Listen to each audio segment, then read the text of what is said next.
Okay, hi everyone. I'm doing my week 12 video response.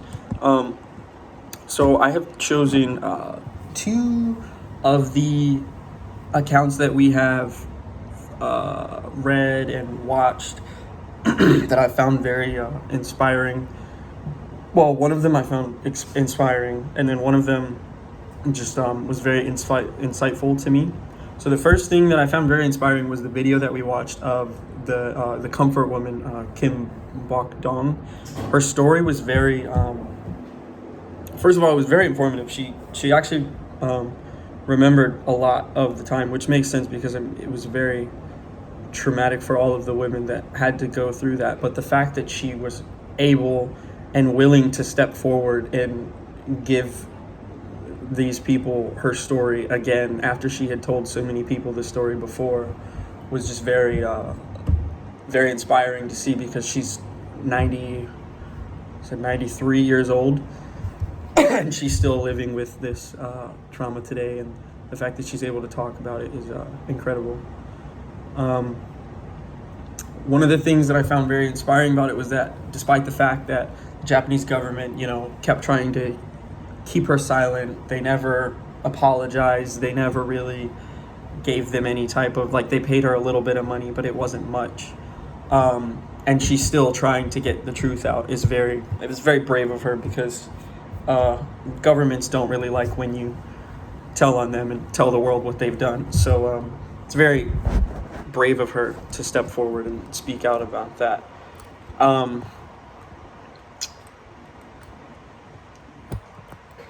I feel like her still trying to get the Japanese government to apologize to the comfort women for what they went through during the World War is very empowering to the other women that went through the same thing, because her speaking out, and I think it said that she was the last comfort woman, probably not, but for her to speak out, that could make other comfort women speak out, or even people that have family members that were comfort women could come and speak out for these people. So her telling her story is probably also inspiring to other people who have maybe gone through the same thing or know someone that has gone through the same thing. And then the article or the book that we read, whatever it was that we read about the Feminist Local and Global Theory Perspectives Reader. I liked that story a lot.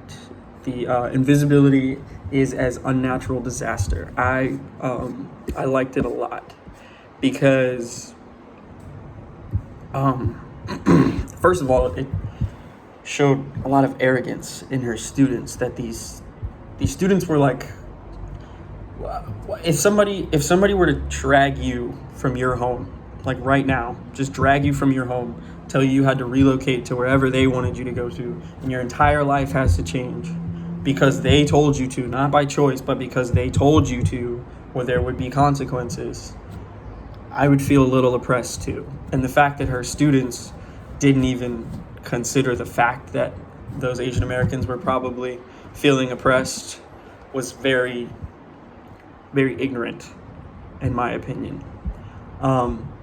And then I also like how she touches on the fact that a lot of Asian American women, and just colored women in general, sometimes have fit, without their knowledge, have fit into the the stereotype of like a trophy wife, or just a what the woman is supposed to do, I guess, as society would call it. And the fact that she is here and saying like, hey, we still need to, speak up, and we need to like call these people out for the way that they're treating us and the way that the world views us. Now, I understand that her being invisible, as it were, to society, in most instances does help her out a lot.